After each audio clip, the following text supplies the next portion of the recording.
Hi friends, welcome to shades of Kavitha Neelu. இன்றைக்கி நம்ம என்ன பார்க்க போகிறோன்னு பார்த்தீங்கன்னா, நாங்கள் குலதெய்வம் டெம்பிள் vlog தான் பார்க்க போகிறீங்க. அன்றைக்கி பார்த்தீங்கன்னா ஒரு ஆடி மந்த்து சண்டேவாக பார்த்து கிளம்பிட்டோம். குலதெய்வம் டெம்பிள் எங்கே இருக்குதுன்னு பார்த்தீங்கன்னா ஊத்துக்கோட்டை, திருவள்ளூர் டிஸ்ட்ரிக்டில் இருக்குது. போன உடனே பொங்கல் வைக்க ஸ்டார்ட் பண்ணியாச்சு. அன்றைக்கி ரொம்ப ஜாஸ்தியாக தான் இருந்தது வெயில் வந்துட்டு. பொங்கல் வச்சிட்ருக்கோம்.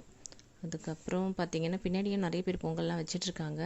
சில பேர் வந்து நான் வெஜிடேரியன்லாம் குக் பண்ணி அங்கேயே சாப்பிட்றாங்க. எங்களுக்கும் வந்து இங்கே இந்த மாதிரி பங்காளிங்கள்லாம் கூட்டிகிட்டு வந்து சமைச்சு சாப்பிட்ணுன்னு ரொம்ப நாளாக ஆசை. ஸோ அதை நெக்ஸ்ட் டைம் பிளான் பண்ணலான் இருக்கேன் நான். பாருங்கள், அங்கே ஒரு ஃபேமிலி வந்து சாப்பிட்டுட்ருக்காங்க பாருங்கள், ஒரு 20 பேர்கிட்ட. ரொம்ப ஆசையாக இருந்துச்சு எனக்கு.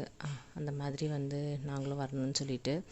அண்டு பார்த்திங்கன்னா குலதெய்வம் சாபம் வந்து யாருக்கு வரும்னு பார்த்திங்கன்னா, குலதெய்வம் யாருன்னு தெரிஞ்சுக்கிட்டே போகாமல் இருக்காங்க இல்லையா, அவங்களுக்கு கண்டிப்பாக சாபம் வரும். குலதெய்வத்தோட சாபம் இருக்குதுன்னு சொல்லுவாங்க. அண்ட் பார்த்திங்கன்னா குலதெய்வத்தை நிந்திக்கிறவங்களுக்கு கண்டிப்பாக குலதெய்வம் சாபம் ஏற்படும்னு சொல்லுவாங்க. குலதெய்வம் சாபம் பார்த்திங்கன்னா திட்டிக்கிட்டே இருப்பாங்க சாமியை, இந்த சாமி எனக்கு என்ன செஞ்சிருச்சு அது இதுன்னு சொல்லி. ஸோ அந்த மாதிரி பண்ணக்கூடாது. ஸோ வருஷத்துக்கு ஒரு வாட்டியாவது கோவிலுக்கு போயிட்டு வந்துடுங்க. மாவிளக்கு போட்டு தான் அவங்களுக்கு இலையில பிரசாதம் படைக்கணும் ஃபஸ்ட்டு. ஸோ முனீஸ்வரர் இருக்கார், அவருக்கு எல்லாமே படைச்சிட்டு தான் நாங்கள் அடுத்தது அம்மனுக்கு இலையில எல்லாமே படைப்போம்.